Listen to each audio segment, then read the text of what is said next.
बंधुगण नमस्कार। आज शनिवार प्रभु शनिदेवंकर पूजा अर्चना दिवस। प्रभु शनिदेव समस्त मंगल करंतु, समस्त परिवार को सुख समृद्धि रे भरी दियंतु, एतिकी तांका निकट रे निवेदन। ए अवसर रे एक पारिवारिक कथा माध्यम रे मो कृषि कथाटा को उपस्थापन करने को चाहे। आम भारत वर्ष है कृषि प्रधान देश। आमे कृषि करी चाष करी धान फसल ठू आरंभ कर विभिन्न प्रकार फसल उत्पादन करी ताकू आमे खाद्य खाइबा परे अवशिष्ट बंचेई ता बिक्री करी आमर गुजरान मेंटो।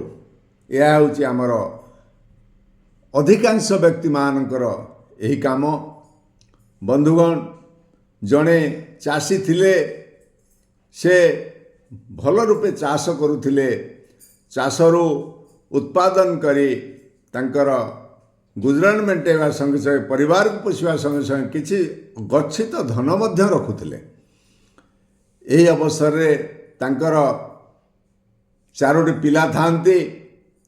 बापा बहु कष्ट करी सबु धन उपार्जन करुथांती, परिवार को चलू थांती। यह देखी सुधा से माने खोला फुंगुला भावे बुलू थांती, खर्च करू थांती। यह जे घर मुखिया चाषी पई गोटे चिंतार विषय हो गला। चाषी आस्ते आस्ते वृद्ध हेले, वृद्ध होला परे तांकर शेष अवस्था को आस्ते आस्ते से स्वागत करने को लगिले। चारि पुओं को डाकी कहले, बाबूरे मु तो शेष अवस्था आसी पहुँचले, तुम्हें माने किसी भल मंद बुझिल नहीं।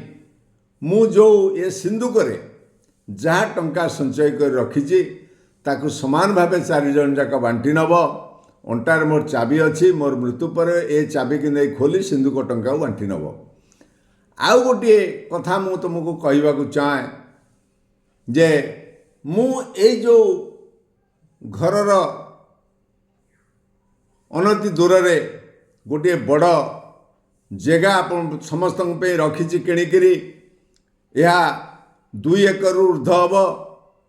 ये चारि भाई जाक मु आ देहरे बहुत धन चोर नहीं जीव बोली लुचई रखी। मोर भी आ मन नहीं मु कौटी कौन पोती रखी।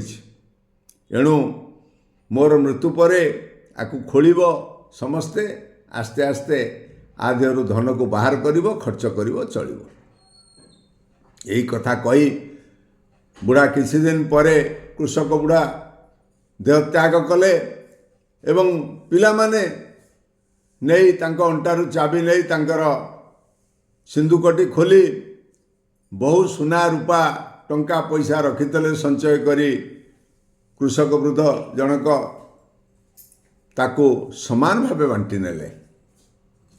आस्ते आस्ते से टंका सरीबा को लागिला।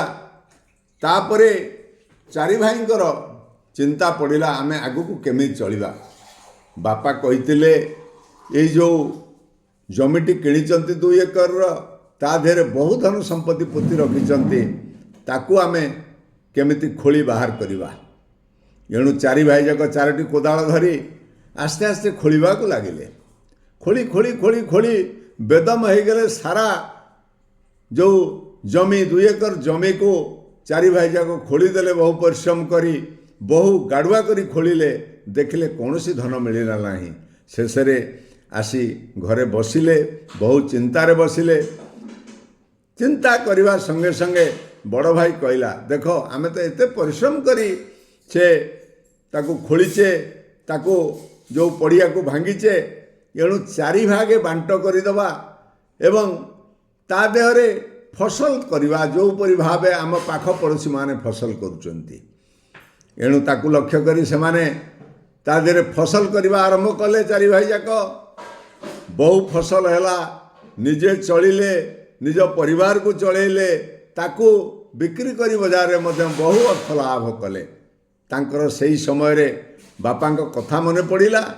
बापा कहितिले प्रकृत रे धन पोता धन एठी अछि आमे ताकू यही उपाय उपार्जन कलु बापा कथा को मने पकई बापा को मने पकईले एणु यह होची जड़े कृषकर कार्य जदि आमे भल मुताबक कृषि कार्य को देखिबा आमर पेट उपसा रहिबो नाही आम पेट पोषा संगे संगे आमे बहु लोकंकर पेट को मध्य पोषिबा चषा लक्षे जीव पोषा यही प्रवाद को आधार करी मु आपण पाखे रहूची। जय जगन्नाथ नमस्कार।